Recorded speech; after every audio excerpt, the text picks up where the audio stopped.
Hello, friends. Welcome back to Trending. Today is Thursday, December 22nd, about 9:35 as we're rolling this morning. Good morning, Joe. How's it going? Doing good. Yeah? How are you? I'm doing great, man. This is kind of like the end of the year tiredness, you know? Like you try to catch up, just doesn't happen. So it's just like tired upon tired, but you feel good about what we're doing. We get to celebrate with people, got family plans, stuff like that. So it's kind of a mixed bag, but it's good. Yeah, hectic.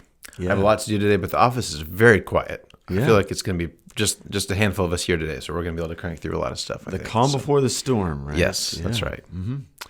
Okay, well, this is our last episode of the year. Yes. So this is what, our third or maybe fourth? How long have you been on staff? 2.5 years. So this is probably our third Nostradamus episode. That's right, number 3. So every year we review last year's predictions and we throw out a handful of things that Joe and I think might happen next year as we're looking ahead to 2024. That's right.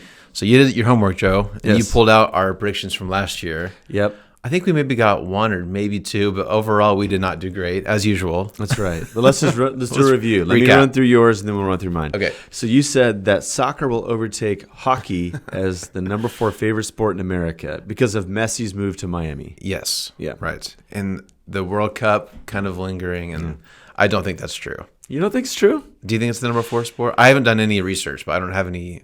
Yeah, I mean, viewing is one thing, but I think definitely participation. I think there's a lot more soccer fans out there than we think. Yeah. And so I think there's a good chance it is. Okay. And I even say that as someone who's deeply invested in hockey. You know way more about soccer and hockey than I do. So if you're saying that, I'll take your word for it. So I'm going to give you that one. It's a lean, but I think you got it. Okay. Okay. Number 2, you said more of a wish than a prediction, but that Elon Musk and Jeff Bezos would have a significant philanthropy effort in 2023.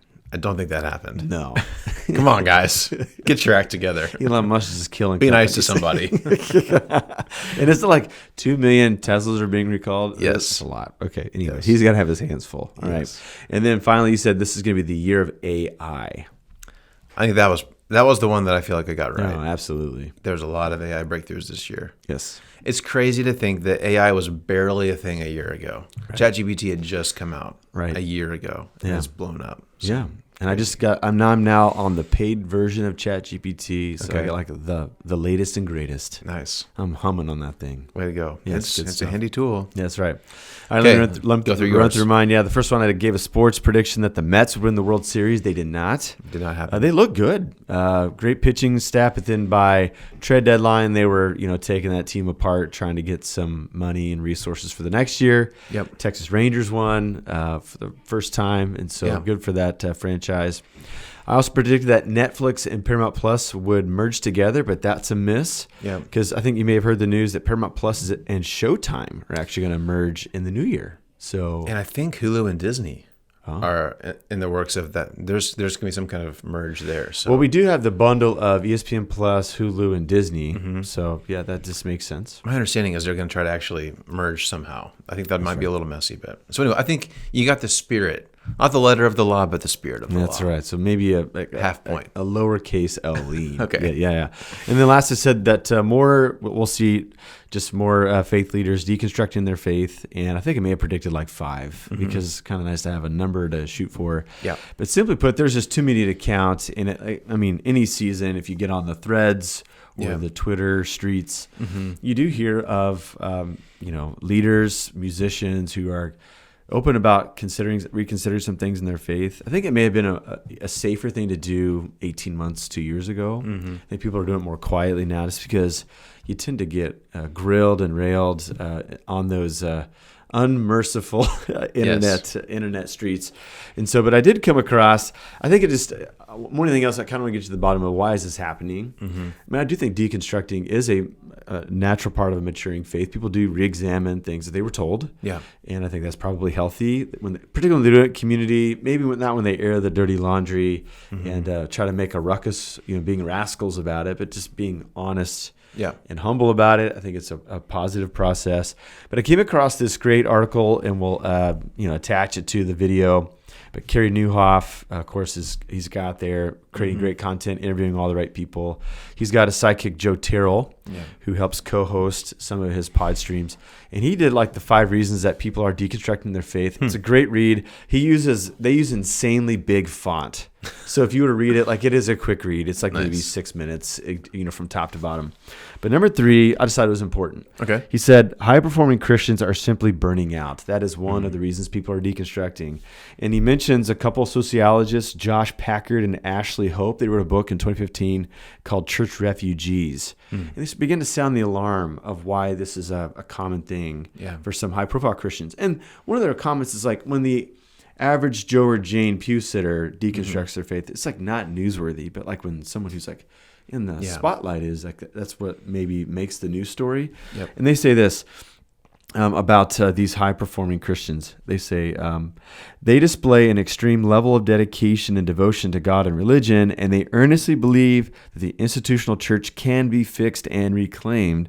They believe it's worth fighting for right up to the point where they don't. And that's when like maybe a more public display of renegotiating their faith happens. Yeah.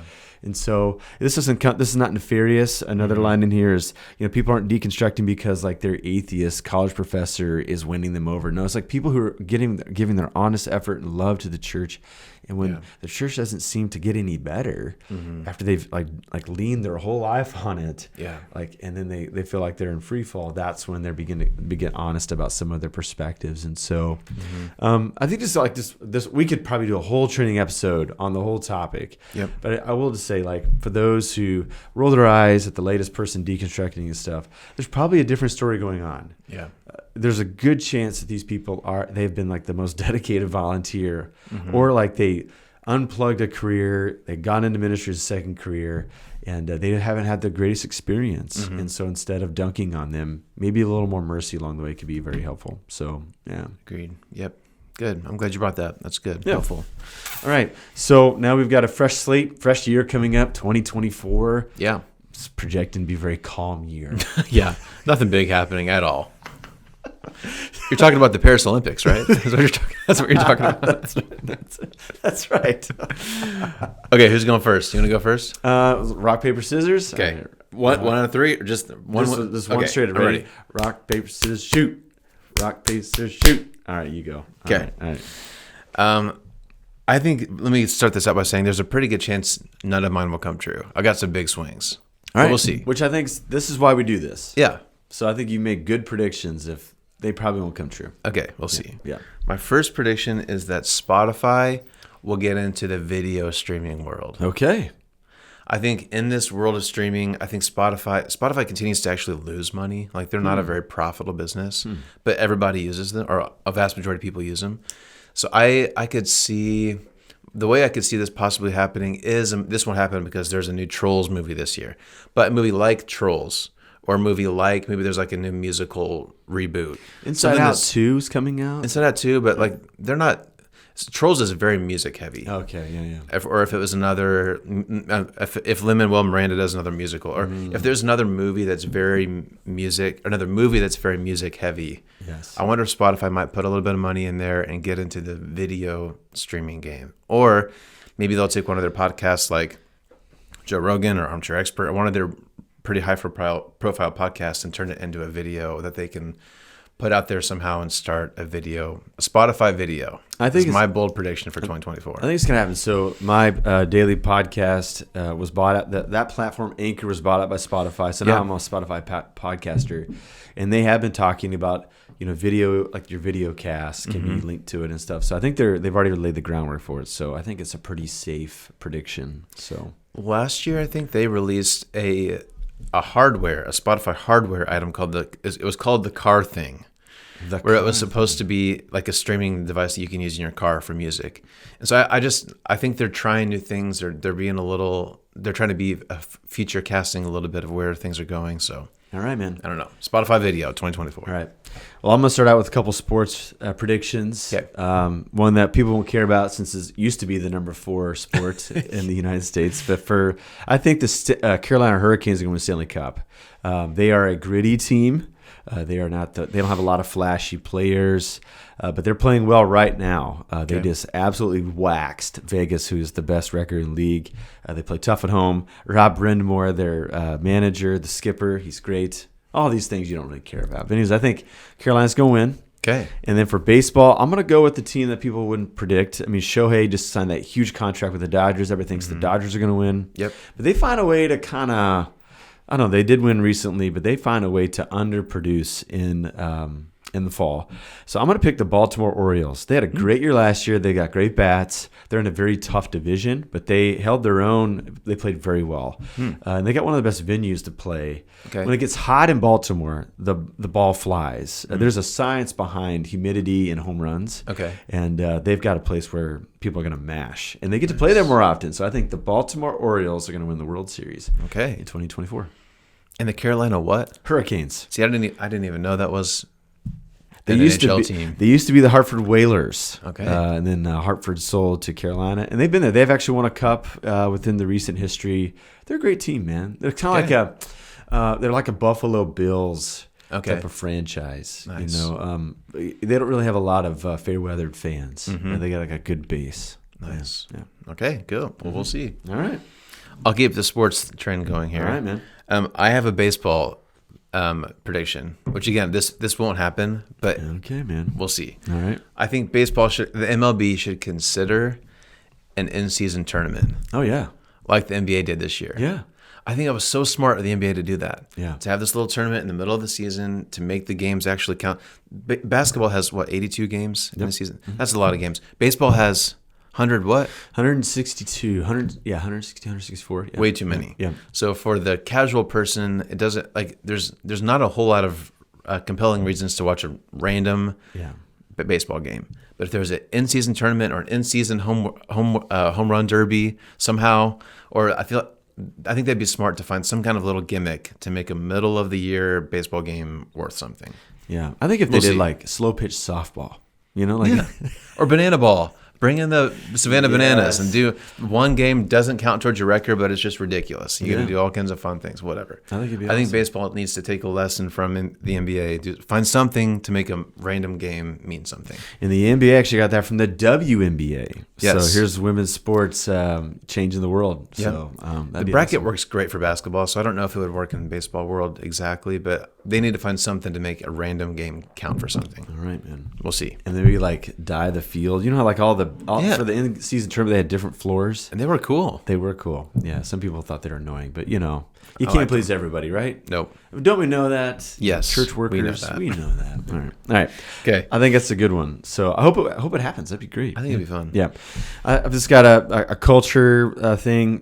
People are projecting that maybe this year is going to be wild, divisive, political culture. People are on edge. Yeah. It's trending to be, a hasty primary season for the Republicans, and probably a hasty general election, not just for the presidential election, but also within the different chambers of Congress. And so, but I think this is going to be my hot take. I think even though it's trending to be relatively rowdy, I think it's going to be calmer than we expect. And this is my hope. Yeah. But I think I got a couple of things to back it up. I read an article in the New York Times leading up to the 2020 election, which said that the real division, we've mentioned this before, the real division is not between right and left, but in like the political snobs and the rest of us. And they projected that only 1.5 out of 10 people really keep up with all the daily headlines from inside the Beltway of D.C. Yeah. And the rest of us just really don't care. We catch a little bit of it. We might catch like the distilled version from late night monologues than anything else, or SNL skits. And so I think that like some of the noise is by a very small minority of people. Yeah. And so I do think that cooler heads will prevail. I think it's going to be a fair and safe election. There's going to be no drama behind it. And so that's what I hope. And I recall this, and we mentioned this before. I think I mentioned in the sermon. But somebody interviewed a reality TV show producer. And reality TV is known for conflict and drama because that helps advance the season. But the producer actually confessed they actually had to create it. Yeah. Because people are, in his in a paraphrase, like this ruthlessly stubborn about getting along with one another. Yeah. And I certainly think and hope that that's going to be what we're going to look back and see in 2024. Could have been a worse year getting along with one another. I think people are going to allow cooler heads to prevail. So that's going to be my prediction. I love the prediction, and I certainly hope you're right. Yeah. I want someone to run on the platform, make politics boring again. I want politics to be boring. Yeah. I don't want to know our press secretary's name. You know what I mean? I'm tired of this. So I love it. I hope that happens. All right. There we go. Okay. Here's another bold one that probably won't happen, but it might happen eventually. I think in 2024, either X or Threads might go under. Okay. I think one or the other might shut down this year. Okay. And I think what might happen, I wonder if Threads and Instagram will become one app. Okay. At the bottom, you can tap, do you want Threads or Instagram? Do you want pictures or text? I think there's not room for both of them to keep going. Okay. Threads has done a lot this year to try to get people to get involved. I don't really follow it very closely, but apparently, like the NBA has kind of gone all in on Threads. They're really trying to get people on Threads for NBA action. Okay. So I just don't think there's room for both of them. Twitter continues to be a mess. It's clearly not profitable. It's a mess over there. So we'll see. I don't see how they can both keep going for very long. Okay. 2024 might be the year where one of them goes away. Okay. I think if I had to predict between the two, I do think that X will go down. It's because they're nickel and diming people to be on the platform. Yeah. I maybe even saw on X this morning. I was scrolling and then I wanted to see what this person's tweet or X or whatever it's called now. And you have to subscribe to him in order to get the rest. That's and crazy. I'm just thinking if more and more people do that, like cheapskates like me are going to be like, you know what, this is not worth it. Yeah. I'm going to go to a free platform instead. Yep. So, yeah. We'll see. All right. Big shakeup. All right. My next one is from the Taylor Swift beat. And I've got, as I've mentioned before on a previous episode of Trending, Yes. Avery, my daughter, is a T Swift scholar. Mm-hmm. And she, on the way out the door this morning, I said, got any T Swift news? Okay. And she thinks that the next Taylor Swift album, so it'll be TS11, her 11th album, is going to be a new album. So she's kind of this pattern of new album and then remake, new album. And so there's been 2 remakes. So it's time for a new one. So the 11th album is going to be a new one. And she thinks it's going to be a Sagittarius themed or named album. Okay. So T Swift's birthday's in December, as we all know. And she's Sagittarius. And like lately she's been wearing stuff with the Sagittarius theme. Okay. And that tends to be her pattern. She drops these hints along the way. So 2 predictions, new album, and it's either going to be named Sagittarius or something akin or, in the orbit of Sagittarius. Okay. I think that's a good one. Yeah. My curiosity is will the name Travis and or Kelsey be in a song? Will the football, Chiefs, tight end, there's gonna be a song about him. Yes. But how concrete is it gonna be? I think it might curious. be like it's going to be a deep dive. Like she's going to find out some like old nickname that he used to have. Like Donna Kelsey's that her name has probably shared with it. So she's probably like going to do like a wordplay thing. Yeah. Or maybe like Travis Kelsey, the letters in those 2 names. Yeah. Like Shuffled together. And it's going to be something. But some 12-year-old girl's going to. They will decode it for sure. That's right. It won't take long. Yes. So crazy. It's fun though. I like it. Yeah. That's cool. Okay, here's my last one. Okay. My prediction is that Hollywood will start following the path that's being led by Marvel. Okay. Here's what I mean. Okay. In 2024, Marvel is only going to release 1 movie. Wow. They're only doing Deadpool 3. Okay. So I think over the past 2, 3, 4 years, I think Marvel has finally learned its lesson. I think they put out way too much stuff. Way too many movies, way too many TV shows. I think it's just oversaturated. The quality went down and people stopped caring as much. So, and I say that as a diehard Marvel person. Yeah. I feel like they finally took your advice. Like they've been like listening to Trending and they're like, this guy's on to something. I think they finally realized they've done way too much, doing too much, trying too hard. That's right. 1 movie next year, I think is smart. So they're kind of making this out to be a really big one. I won't spoil anything for anybody who hasn't paid attention, but there's rumors about certain characters being involved in this universe now. And so I think it's smart. I think Marvel is smart for doing this. And I think a lot of these like franchise or IP based movies or products, I think it's oversaturated. They need to start cooling it down a little bit, focusing on just a couple projects a year instead of trying to put 5 or 6 movies out, put out one really good one. I think the streaming era is starting to catch up with us a little bit. So we'll see. It's interesting. Like it's kind of bumping into an interesting philosophical thread I've been thinking about. Okay. Where if you have plenty of opportunity, you seem like you want to do more to achieve capitalize it all. on it. Capitalize, right? Mm-hmm. But what if like doing less in a season of plenty of opportunity is actually better. Yeah. So Eugene Peterson said, he's never seen a farmer in a hurry because they know they have too much to do. Like, that doesn't make sense. Right. But once again, I think at some point you say, we can't cover all the bases. Yeah. What can we do? What are we good at? Yeah. And let's maximize that. Yep. And see what happens. So, okay. We'll see. I think Marvel's finally doing it, so we'll see if anybody else follows their path. We'll see. I like it, man. Okay. All right. Last one, maybe a faith angle. And this is going to be a bit vague too, but we do know this is not a bold prediction. This is an inevitability. The United Methodist Church is going to fracture. This long-awaited general conference, once every 4 years, they all get together. Worldwide Methodists, they get together and they try to tackle the big issues. Yep. It was kind of paused or delayed in 2020 because of COVID. But in April, May of this next year, they'll gather in Charlotte. They're going to get together. And the split's going to happen. And many congregations are already bowing out. They're going to, and there's been several now Methodist offshoots. And there was an article about it in a couple of magazines, newspapers this week, just preparing for it. And so on the one hand, this is inevitable. But I think my prediction is going to be this, that I think those who are in the middle of it and who observe it, they're going to see that this is not a good idea. Now, I think the scripture in our faith tradition would say there are times where you should part ways. Abraham and Lot, they parted ways because it just wasn't safe to be together. But I think that people will reckon with this and say, maybe it wasn't a good idea to part ways in the manner in which we did.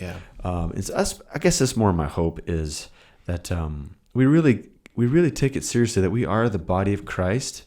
There is a unity and a diversity in the church. We don't all have to be in uniformity, but parting ways is hard. Parting ways is dangerous business at times too. And so I just hope that there is some sobriety around the event. And we learn a lesson. Some moral medicine is ingested in this season ahead, and we say, hey, we're reflecting back, can we have done something more? Could we have waited longer? Could we have done maybe a different intervention of sorts? Because it's been ugly for years, and maybe there's going to bring some temporary relief. And some of the shenaniganizers who've been in the middle of it, they're going to raise their hands in victory. They're going to have feel like a moral superiority. But I think that they're going to look back and say, maybe we could have done it differently. Maybe we still got to the same place, but maybe it could have been a little wiser process. And so I think that's just going to be something I'm predicting. I could be wrong. And I don't know half of it, obviously. But I think that I'm hoping that we look back and say, was this ultimately the wisest thing we could have done? So, that's interesting. I know there's obviously been a lot of splits in brouhaha in the Southern Baptist world. They're they're the largest denomination. Is Methodist second? What's the they second? are the second. Okay, so that'd be interesting to see what happens after that. What's the next one to kind of have some of these conversations. So very interesting. So we'll see what from there. But that is something inevitable. It's going to happen in the second quarter this year. Okay. Very interesting. Okay, there you have it. What's your bold prediction of how many we're going to get right? I think we're going to get 4 right. Collectively? Well, you should get 2, or collectively we'll get 4. And we're going to get collectively. We're going to get 4. 50%. That's a good batting average. Yeah, we'll take it. We'll take it 500. Yeah, that'd be definitely development from last year. Yes. Growth mindset around here. Growth mindset. Love it. Okay, so I'm curious. We'd love to hear from you. What do you think is going to happen this year? Whether it's sports or apps or TV or religion, what do you think? We'd love to hear from you, as always. All right, we got a big weekend ahead. Just once again, a reminder, no morning services on Sunday. Only at 3, 4:30, and 6 for our Christmas Eve services. Candlelight, it's going to be awesome. I'm looking forward to it. But then on New Year's Eve, the following Sunday, back to 3 morning services. Check with your Sunday school teacher whether you're going to meet for Sunday school or not. But it's going to be a great Christmas and New Year week ahead. It's going to be great. Looking forward to it. Okay, well, speaking of that, we won't have Trinity next week because we're off for Christmas. So we'll see you in January. Sounds good. 2024. Yeah, man. We'll see which prediction comes true first. Okay, Merry Christmas. Happy New Year. Thanks for watching or listening. We'll see you next time. See you next time.